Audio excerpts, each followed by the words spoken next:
नादमयी मौन धीमा कर श्वासों की गूंज और तारों की झिलमिलाहट जैसी ध्वनियां न तुमने कभी वो क्षण अनुभव किया है जहां से मैं रुक गया हूं। न अतीत न भविष्य, केवल यहाँ और अब एक स्थिर निष्कलंक अनंत मौन।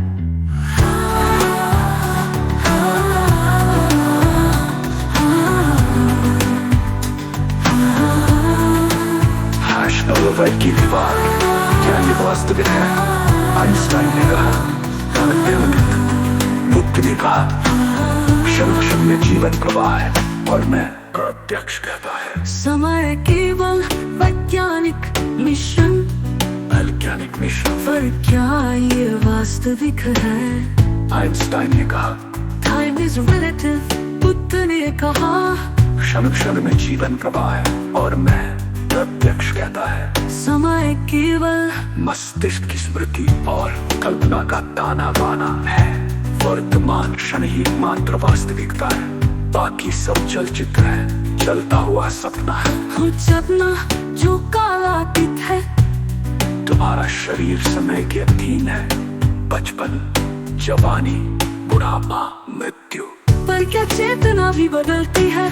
क्या जो भी अनुभव कर रहा है वो वास्तव में जन्मा था, या वो सदा सदा और सदा रहेगा? ये वही चेतना है जो बुद्ध में थी, कबीर में थी, और अब तुम में है। मृत्यु तो नहीं, दीवार नहीं, केवल रूपांतर। मृत्यु से डरने वाला मन कभी प्रत्यक्ष नहीं देख पाता, पर जो मृत्यु को देख लेता है वो जानता है ये अंत ही केवल परिवर्तन है। एक तरंग समुद्र में विलीन होती है, पर क्या समुद्र मर गया?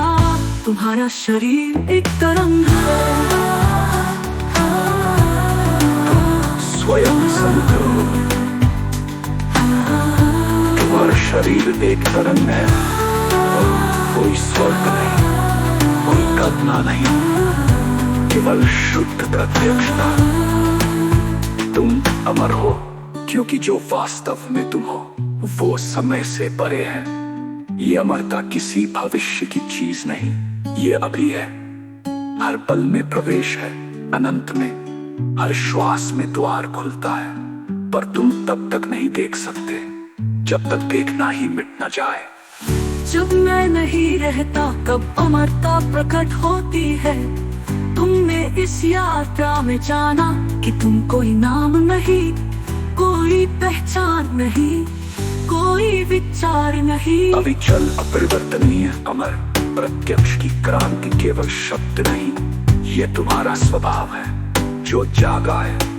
अब तुम वही हो जो तुम सदा से थे, और जो सदा रहोगे।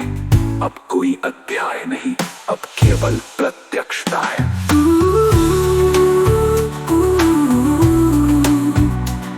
ये प्रत्यक्ष की क्रांति का समापन अध्याय है, पर वास्तव में ये एक नई शुरुआत है।